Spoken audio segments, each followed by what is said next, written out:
देखिए, आजकल जो सबसे बड़ी परेशानी और सबसे बड़ी बीमारी है जो पूरी दुनिया को घेरे हुए है, और इधर जो है काफ़ी दिनों से 1.5-2 साल से हालात ये हो गए हैं कि सारे मुल्कों की इकोनॉमी ख़त्म हो गई है, सारी ज़िंदगी जो है वो सबकी रुक गई है। वो कोविड की बीमारी है।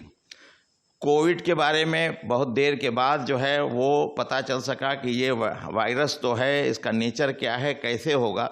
बहरहाल सबसे ज़्यादा उम्मीद लोग इस बात पर लगाए थे, चूँकि ये वायरल बीमारी है, ये बिल्कुल फ्लू वाले वायरस की ही बीमारी है। बहुत दिनों से उम्मीद लगाए थे कि इसके लिए कोई वैक्सीन आ जाए, इसलिए कि जब वैक्सीन आ जाएगी तो वैक्सीन लगवाने के बाद लोगों के जिस्म क़ुव्वत मुदाफ़ियत यानी इम्यूनिटी पैदा हो जाएगी। वैक्सीन आ चुकी है। वैक्सीन आपकी सरकार की तरफ से मुफ्त लगाई जा रही है, कोई पैसा नहीं है। वो वैक्सीन जो है वो अभी जब आई थी तो उस वक़्त सिर्फ जो है उन लोगों को पहली लाइन में लगाई गई कि जो इस पे काम कर रहे थे, डॉक्टर्स थे, पैरामेडिकल स्टाफ थे। उसके बाद फिर सीनियर सिटीजन्स के लिए आई, उसके बाद फिर 18 से 45 वालों के लिए भी आई, लेकिन रजिस्ट्रेशन के बाद। लेकिन 1 जुलाई से ये रजिस्ट्रेशन भी ख़त्म होने जा रहा है और डायरेक्ट जो है वो वैक्सीनेशन होगा 18 साल के बाद के लोगों का, विदाउट रजिस्ट्रेशन। सिर्फ आधार कार्ड लेके जाएंगे, रजिस्ट्रेशन होगा। महल्ले महल्ले भी ये योजना बनाई गई है कि 4-4 वार्डों में 2-2 टीम करके जो है वैक्सीन लगाई जाएगी। उसके अलावा जो वैक्सीन अभी आपको लगाई जा रही है वो ज़िला महिला चिकित्सालय में, पुरुष में, लीलावती में, हर CSC पर, PSC पर, गांव-गांव में जो है लोग जाके लगा रहे हैं। लेकिन परेशानी सबसे ज़्यादा ये है कि लोगों में वैक्सीन के लिए गलतफहमी बहुत है, भ्रांति बहुत ज़्यादा है। यहाँ तक कि हमारे उलमाए कराम, हमारे मरजा, हमारे उलमा ने, आप देखा होंगे कि बहुत से मौलाना लोगों की भी वीडियो आ रही है कि जिन्होंने वैक्सीन लगवाया है, वैक्सीन के फ़ायदे बता रहे हैं। इसलिए कि सबसे ज़्यादा जो है इस्लाम कॉन्शियस है हेल्थ के लिए, इसलिए कि अगर आप हेल्दी रहेंगे तभी इबादतें भी कर सकेंगे। मैं भी एक तरीक़े से समझ लीजिए कि मौला का नाम लेने वाला एक ज़ाकिर हूँ, और मैं अपनी तरफ से भी ये पैगाम देना चाहता हूँ कि ये वैक्सीन पूरी तरीके से सेफ़ है। और आप इसी से अंदाज़ा लगा लीजिए कि इधर उधर की तो आप वीडियो देख रहे हैं, आपके शहर जौनपुर में, ज़िला जौनपुर में कई लाख वैक्सीन लग चुकी है, लेकिन एक भी कोई ऐसा केस आप नहीं बता सकते जिसमें यह बताया जाए कि कहीं कोई प्रॉब्लम हुई। अच्छा, प्रॉब्लम हो भी किसी को सकती है, वैक्सीन नहीं, जनरल इंजेक्शन लग जाता है किसी को तो उससे प्रॉब्लम हो गई, किसी को चक्कर आ गया, किसी को उल्टी आ गई, किसी को बुखार आ गया, तो उसको वैक्सीन से नहीं जोड़ना चाहिए। इसलिए कि वैक्सीन इतनी जल्दी इफेक्ट ही नहीं करती। वैक्सीन तो बॉडी के अंदर जाती है और उसके बाद धीरे धीरे धीरे धीरे धीरे करके जो है वो एंटीबॉडी फॉर्मेशन होता है। अभी जो हमारे मुल्क में वैक्सीन लग रही है, या पूरी दुनिया में समझ लीजिए, अभी 3 वैक्सीनें जो हैं अप्रूव्ड हैं। हमारे यहाँ जो वैक्सीन लग रही है, कसरत से जो वैक्सीन लग रही है, वो आपकी कोविशील्ड है।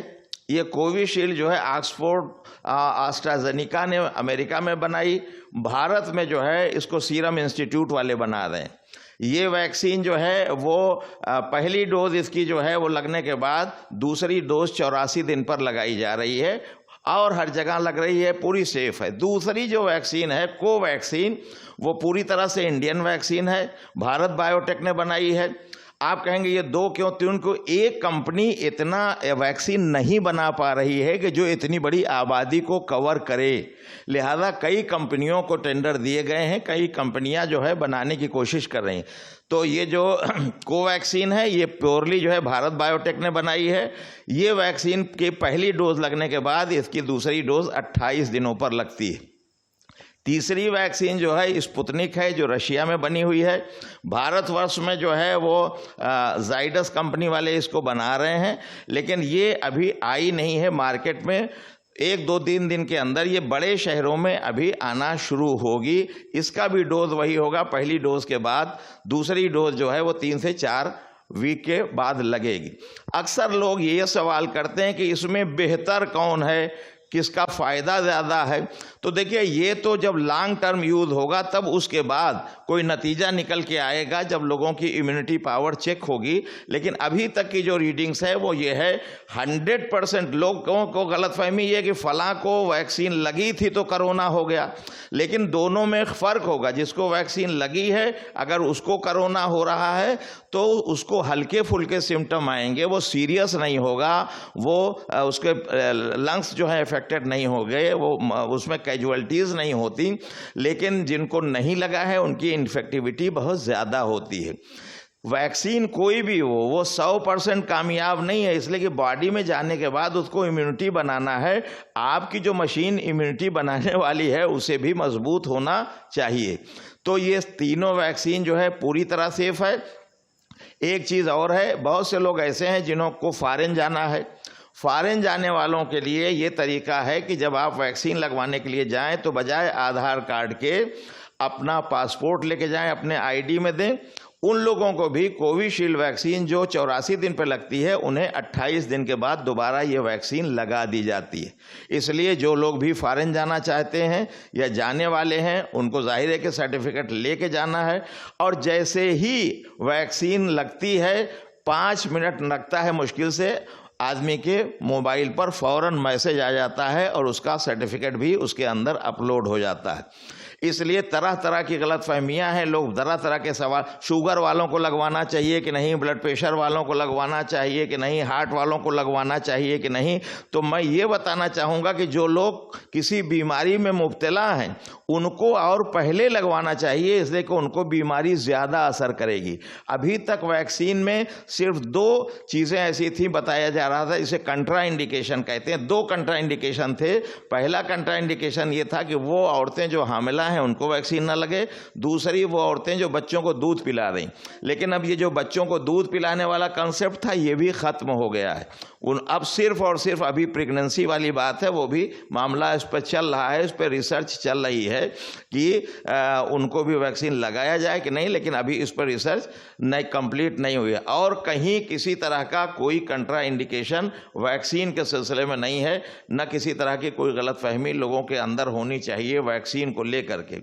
बल्कि जो मरीज़ हैं किसी भी तरह से, उनको वैक्सीन लगवाना बहुत ज़्यादा ज़रूरी है और वैक्सीन लगने के बाद से वो ज़्यादा अपने आप को सेफ महसूस करेंगे। अब तीसरी लहर की बात सुनी बात ही नहीं हो रही है। बम्बई में केसेस बहुत बढ़ गए, दिल्ली में आज केसेस बहुत बढ़ गए। ये जो केसेस बढ़ रहे हैं ये तीसरी लहर है। और तीसरी लहर के बारे में ये कहा जा रहा है कि ये लहर जो है बच्चों को इफेक्ट करेगी ज़्यादा, इसीलिए बच्चों का भी वैक्सीन तैयार हो रहा है। सितंबर तक वैक्सीन आने वाला है, 2 साल से बच्चों को लगना शुरू होगा। लेकिन बच्चों को सेफ रखने के लिए माँ और बाप का सेफ रहना ज़रूरी है। इसलिए भी मैं लोगों से ये गुजारिश करना चाहता हूँ कि अगर अपने बच्चों को कोविड से बचाना चाहते हैं, इसलिए कि बच्चों का इम्यूनिटी पावर बहुत कम होता है, बच्चों को अगर बचाना है तो उनको अपने आप को वैक्सीनेट करा लेना है। इसलिए कि बच्चों को अगर इन्फेक्शन होगा तो माँ बाप से ही ज़्यादा होगा। उसके अलावा जो कोरोना गाइडलाइंस हैं, आखिर में मैं ये भी कहना चाहूँगा कि उसका पूरी तरह से पालन करें। मास्क लगाना ज़रूरी है, मास्क लगाएं, सोशल डिस्टेंसिंग को मेंटेन करें, हैंड वॉश करते रहें, साफ़ सफाई रखें, दूरी बना के रखें, गैदरिंग ना करें। गवर्नमेंट की ये ना समझें कि गवर्नमेंट की तरफ से सख्ती है, जुर्माने के लिए मास्क लगाया जा रहा है, बल्कि ये समझ लें कि हमारा दुश्मन हमारे सामने है और ये हमारा मास्क नहीं है बल्कि एक बुलेट प्रूफ जैकेट है। जैसे गोली से बचाव के लिए बुलेट प्रूफ जैकेट काम करता है, उसी तरह से कोरोना से बचाव के लिए आपके लिए ये मास्क बहुत ज़रूरी है।